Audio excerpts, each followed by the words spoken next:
xisaabta sharafta iyo qiimaha badan oo ku xiran Property Show Soomaaliya. Kusoo dhawaada mar kale.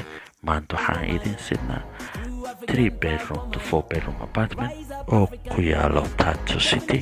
Tatu City waxay u jirta Nairobi 222 kilometer from Nairobi CBD. Tatu City waxa weeye meel oo casri, maanta guryaha casri laga dhisayo 2020. waa city within a city. meel waxa waaye Nairobi congested isku noqotay, marka they creating a new city so that dadka inay u baxaan banaanka Nairobi, xafiisa iyo technological hub.